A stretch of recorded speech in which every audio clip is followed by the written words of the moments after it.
How can we address the talent problem of today? We all want the right person in the right job, but it's getting more difficult to retain talent in a zero unemployment environment. Let's listen to Dr. Lauren Tucker on her thoughts on how to retain employees today. Welcome to the Excellent Executive Coaching Podcast. I'm your host, Dr. Katrina Burrus, and today we have Dr. Lauren Tucker. Lauren, welcome. Hi, nice to be here. Thank you. So, Lauren, you are a specialist, and you will find out as the interview comes along. But tell us, why do employees hate you? Yes, it is something that is the name of my upcoming book. Still working on it, but it's something that I hadn't originally intended.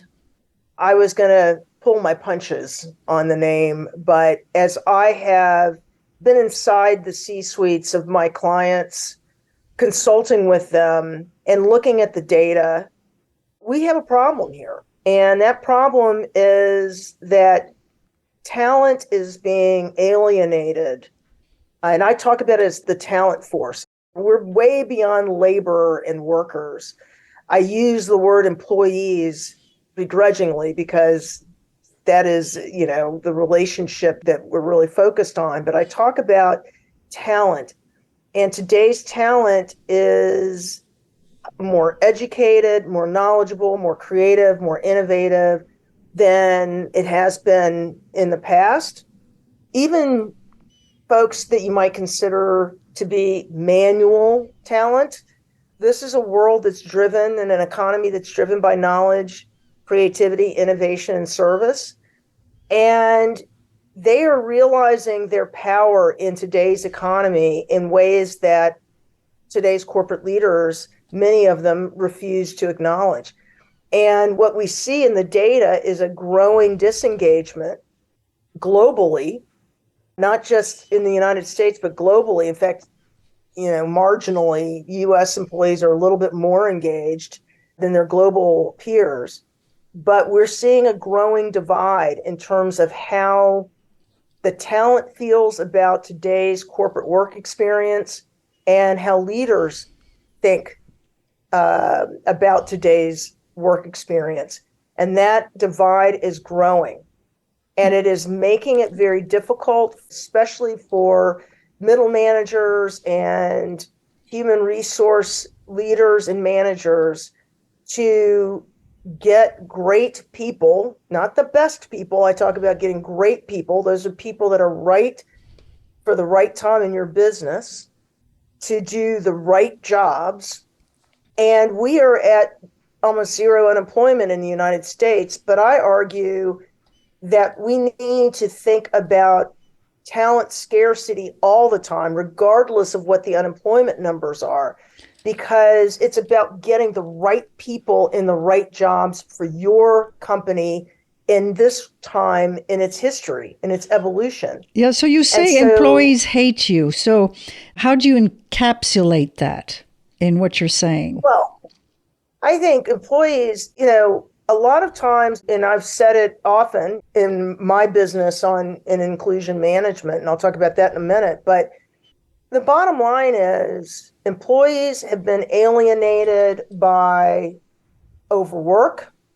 They have not been invested in terms of training and development. They don't feel recognized, and they don't feel that management has been treating them with humanity.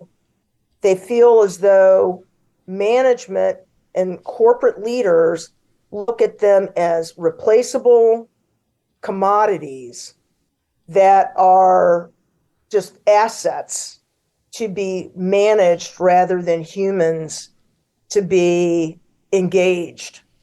And at the end of the day, this has continued to, all you have to do is Google things and see that I hate my boss, I hate my job, I hate my companies. And what we're really seeing is that people are leaving companies, but they don't leave companies, they leave managers. And so middle managers in particular are left holding the bag for this increasing alienation because the talent force is saying, you know, if I can't get treated right in this corporate environment, I'm going to move to another one. So we see the big quit, the great resignation, or more likely, and this is where I think leaders have really miscalculated, these are folks that can figure out how to cobble together a way to make money to support the lifestyle they want to lead and the personal ambitions they have, which are very different than what I think corporate leaders expect them to have. Give us an example. Well, I think you see digital nomads. The growth of digital nomads has been very interesting to us at Do What Matters, because I don't think anybody's calculating how the brain drain is happening, certainly in the United States. But these are folks that are able to make money through YouTube videos, through Instagram, selling their knowledge, their capabilities, their services to the world. And they're able to do that without having to work at Facebook or Google or Chase Manhattan, Chase Bank. They're able to do this without working as a quote unquote employee.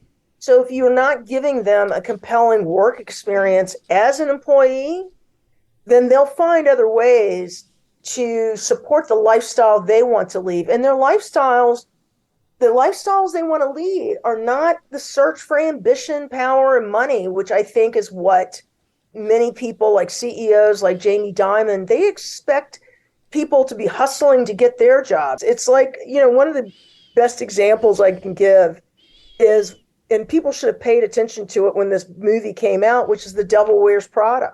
I love that film. It's so much fun. Movie, right? Yeah. I mean, in that movie is a constant theme that should be questioned, right? All the way through. 1 million girls would die for this job. And you hear everybody say, well, it's 1 million girls would die for this job. And what Andy Sachs finally realizes is that I'm not willing to die for this job. I don't want to die for this job.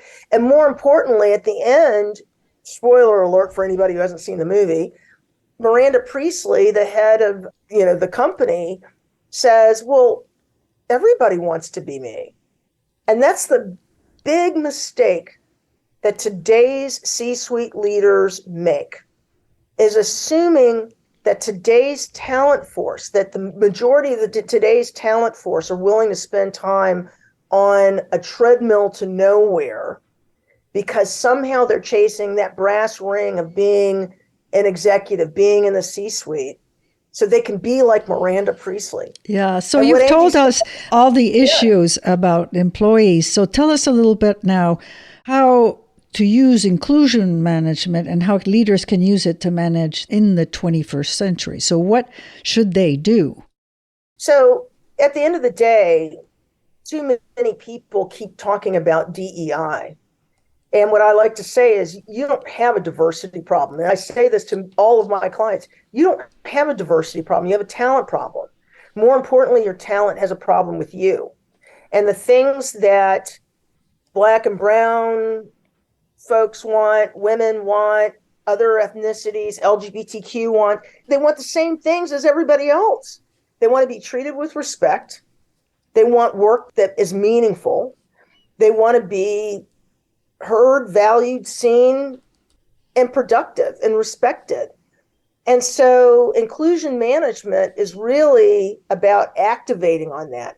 It's about getting the right people in the right jobs, ensuring that we're elevating their relevant differences that will help them create content, products, and services that are memorable, meaningful, and remarkable to an increasingly multicultural and global market. So elevate the relevant differences. They're relevant differences. Okay, so give us an examples how they can do that. Well, a lot of times we keep thinking that inclusion and diversity issues are around race and ethnicity, but there are plenty of folks that are not feeling included as business partners to leadership who are white men. So relevant differences might be that I've had many white men who feel like they're victims of ageism. because they have a lot to offer and they're not feeling included. And those could be relevant differences that might make the difference for creating better output, better performance. There's also people who I've talked to in a lot of businesses. We do a lot of marketing communications, work with a lot of marketing communications companies, advertising agencies, where somebody in analytics and IT feels like they're never included in meaningful conversations about what the company actually does, and they feel that they can contribute to that.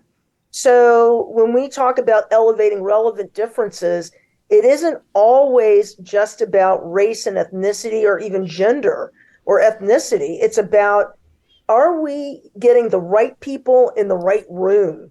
Are we making sure that we are hearing everybody and elevating their experiences as human beings to make sure that we are creating content, products, and services that are going to be meaningful and memorable and remarkable to a multicultural and global audience? Very good point. So you mentioned employee activism. So can you comment on that? Yeah, I'll give you an example. Great. I was in an airport with one of my chief consultants, and I'd seen this article come across my LinkedIn feed about 25 employees walked out of a restaurant because the owner wanted them to sell drinks, one called the Caucasian and one called the Negro, which just blew my mind. And so we were in the airport and I was talking about it with my chief consultant, and he said, "Where's that article?" And I was looking for it. I couldn't find it. So I just went on Google and said employee walkout. And I was like, wow, there's like 30 results. This story's getting a lot of traction. I mean, there are a lot of people reporting on this story. And then I realized it wasn't 30 entries or 30 findings on one incident of a walkout. My results that I got back were 30 other walkouts. Now, what's interesting is one of our clients, we were actually brought in because they had an employee walkout. So employees, we used to think of walkouts as something that only, unionized employees do. And that's not true anymore. Employees, the talent force will walk out. It is their agency, and they will work together to say, we have had enough. And so I was shocked, but not surprised by how many stories came up that were completely different stories about employee walkouts that have happened over the last few months. So does that mean that people are less and less engaged, as you said earlier on? As you mentioned, that the more engagement is really listening to them, making them feel respected, making them feel like they're part of something bigger than them. Is there anything else? Let me just say this. There's a difference between engagement, right, which is engaged with the company, and activism. Employee activism says, I have the power to change the trajectory by walking out of your business and impacting that in a way that is going to make you pay attention to what we're doing and what's happening and the work experience that we have. That is a last resort kind of a thing, but it is happening. What leaders need to do is recognize that is the power of the talent force, and they need to start thinking. That's one aspect of the talent force. The other is passive activism, and that is people don't want to work for a place that they don't feel is supportive in hearing the talent and acknowledging them and making them feel good about what they're doing. And so they'll work for somebody who does. And in an era where we need to keep that mindset of talent scarcity, leaders and managers need to realize that's another power. I can just go someplace else, or I can go and create my own thing. So all of these are aspects of talent activism. Talent engagement is about making sure that your company is a place where talent feels safe, valued, heard, and productive, and they feel a partnership with you on making sure you're achieving the company's goals. Great. You also mentioned NPS. Please define it for our listeners, why and how it's used to evaluate. We talk about engagement a lot, but the metric that we care most about is employee net promoter score. Net promoter scores really are about how likely an employee is willing to recommend a place as a good place to work. We know that employees no longer expect to be at a place of work for 30 years or 15 years. Many of them move every 2 to 5 years, mainly because they leave a company. They might be looking for other opportunities. I think today's talent force realizes that the treadmill to nowhere is not for them, but they will work for someone else in order to gather skills that they will use either in creating their own businesses or they will see opportunities someplace else. What you want then is to make sure that those people, when they go someplace else and they meet other great talent, that they're willing to say, I had a great career there. Yes, it was only 2 or 3 years, but during that time, I had a great career at that company. You should work for them because they might have a space for you that's going to work for you. So Net Promoter Score is all about, would you be willing to recommend that company? This is critical for making sure that you are getting the right talent, doing the right jobs, and making sure that you're getting the differences that are relevant. So who evaluates the net NPS? So is it the company itself? Is it an official government association? No, it's a standard question that's asked on most engagement studies, or should be. It's just that we tend to focus more on engagement than we do on Net Promoter Score. But Net Promoter Score has been around for a very long time. It's a standard question that is asked of employees, but it's also asked of consumers. Would they recommend a brand? So Net Promoter Score is a standard metric used in research today. Great. So we're coming to the end of our podcast. So I just wanted to ask, what other suggestions do you have for leaders to bridge the talent divide and turn employees into business partners? First, understand that talent is also consumers. We kind of forget that somehow, that these are the same people that are buying many of the products, services, and content that are being produced by, corporations. And yet we focus a lot of attention and a lot of investment on consumer relationship management. CRM is what marketers like to call it. But we need to focus on talent relationship management. So by focusing on talent, you can use a lot of the same tools, the same communication flows to build talent relationships with management and leaders. And that's a big first step. Focus on TRM, talent relationship management, better communications, better acknowledgement of their contributions, better encouragement and empowerment so they can contribute to the company. Because the end game is to make them your key business partners, your primary business partners, because they're closer to the market than you are sitting in the C-suite. And because you make them your business partners, they can be in it with you to create the growth that you seek, the growth that you will need to succeed in the 21st century. Great, Lauren. Where can people get a hold of you? Let'sDoWhatMatters.com. That's our website, Let'sDoWhatMatters.com, and definitely can be found very easily on LinkedIn as well.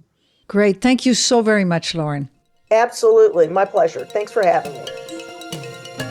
Thank you for listening to the Excellent Executive Coaching Podcast. You can subscribe to all future podcasts at excellentexecutivecoaching.com. Join us each Wednesday to learn more about the latest trends in leadership techniques and bring your coaching to the next level.